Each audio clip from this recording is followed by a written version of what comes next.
The One Football app brings you breaking news stories and live scores from the Premier League and hundreds of other leagues around the world. Get customized push notifications to receive team news, goal alerts, and more. Download it for free via the link in the description box below.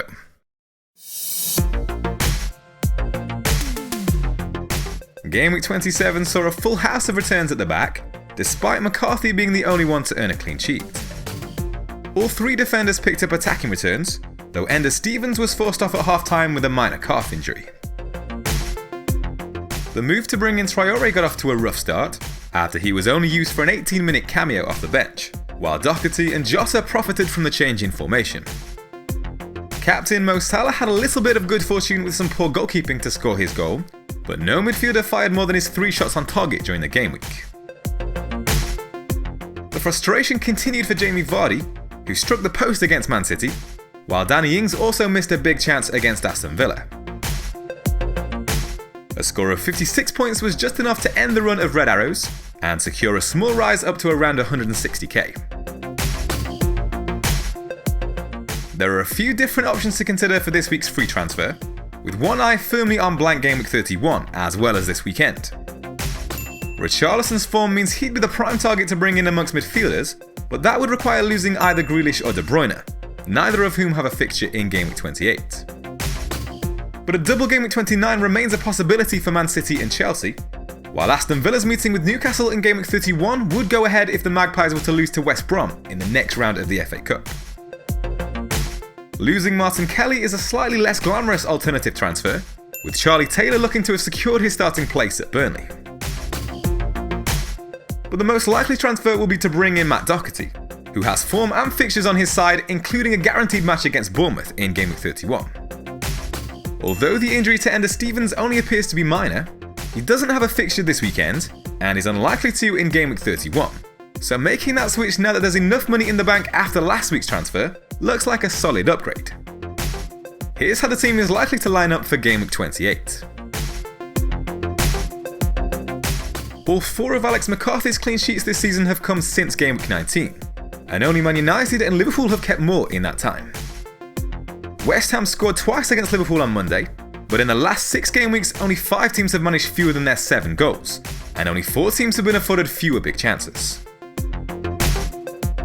Matt Doherty could come into form a back 4 this game week, with Soyuncu also earning a start alongside the Liverpool fullbacks.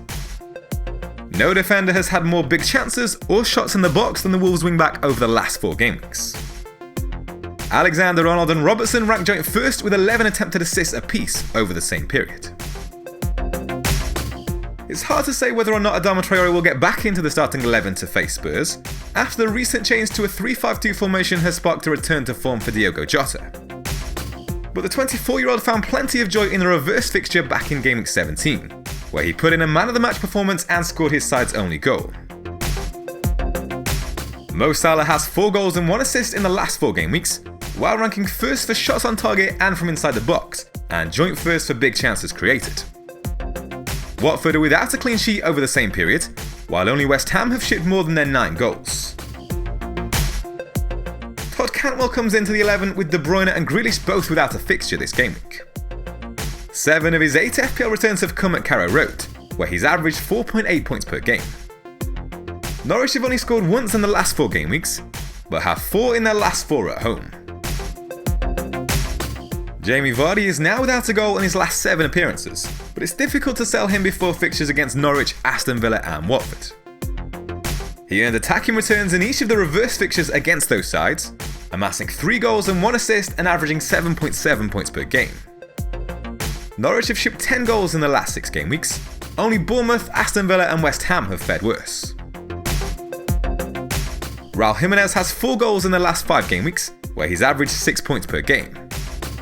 No player has been afforded more big chances in that period, while only Salah can better the Mexican for shots in the box. Spurs have only shipped 6 goals in the last 6 game weeks, but they've allowed their opponents 15 big chances. Only 5 teams have afforded more. After failing to score last weekend, Danny Ings now has just 1 goal in the last 5 game weeks, but he's up against the defensively poor West Ham side this Saturday. The Hammers have shipped 15 goals over the aforementioned period, 6 more than any other side.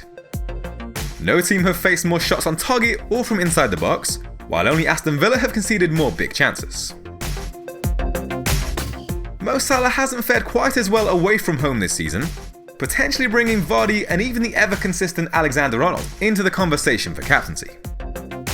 While Vardy and Salah have each had 5 big chances in the last 6 game weeks, the Liverpool talisman has scored 5 goals in that time, while Vardy has failed to get on the score sheet at all. Since the winter break, Liverpool have looked a little more shaky defensively, conceding 3 goals in their last 2 matches in all competitions. So reluctantly, the armband may well stay on the Egyptian for the trip to Watford.